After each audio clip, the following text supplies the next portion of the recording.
તો દોસ્તો રામાદેવ ડિજિટલ ચેનલમાં તમારું સ્વાગત છે. આ ચેનલ સબસ્ક્રાઇબ કરજો. આ વિડીયોમાં કંઈક નવું જાણવા માટે આ વિડીયો છેલ્લે જતો તો તમને કંઈક નવું જાણવા મળશે. મારું નામ વિશાલભાઈ છે. આપણે આ વિડીયોમાં જણાવવાના છીએ કે પાવાગઢ મંદિરમાં કેટલા પગથિયાં આવેલા છે દોસ્તો જણાવીશું. તો દોસ્તો ચાલુ કરીએ વિડીયો.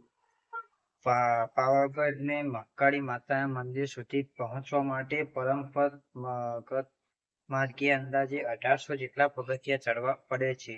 જો રોપવે ઉપયોગ કરવામાં આવે તો પર પહોંચ્યા પછી આશરે 250 જેટલા પગથિયાં ચડીને મુખ્ય મંદિર સુધી જવું પડે છે.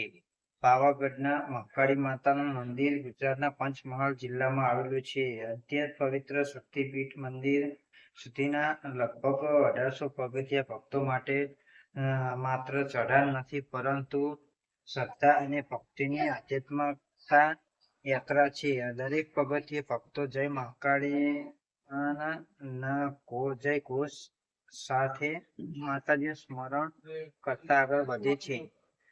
માર્ગમાં આરામ માટેની જગ્યાઓ, પાણીની સુવિધા અને નાની દુકાનો પણ ઉપલબ્ધ હોવાથી યાત્રાળુઓને સહેલાઈથી રહે છે. ઘણા ભક્તો પોતાની મનની મનોકામના પૂર્ણ થાય તે માટે આખી ચઢાણ પગપાળા કરે છે.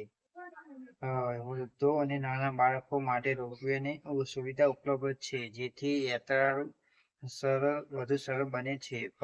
મંદિર પાવાગઢની ટેકરીની ટોચ પર આવેલું હોવાથી આસપાસના કુદરતી દ્રશ્યો ખૂબ જ મનોહર દેખાય છે. ખાસ કરીને નવરાત્રી દરમિયાન લાખો ભક્તો માતાજીના દર્શન કરવા અહીં આવે છે. આધ્યાત્મિક અનુભવનું પ્રતીક માનવામાં આવે છે. શ્રદ્ધા સહનશક્તિ માનવામાં આવે છે. તેથી પાવાગઢની યાત્રા દરેક ભક્તના જીવનમાં યાદગાર અને પવિત્ર અનુભવ બની રહે છે. તો દોસ્તો તમને વિડીયો સારો લાગ્યો વિડીયો લાઈક કરી દેજો. આ ચેનલમાં પહેલી વાર તો ચેનલ સબસ્ક્રાઈબ કરી દેજો.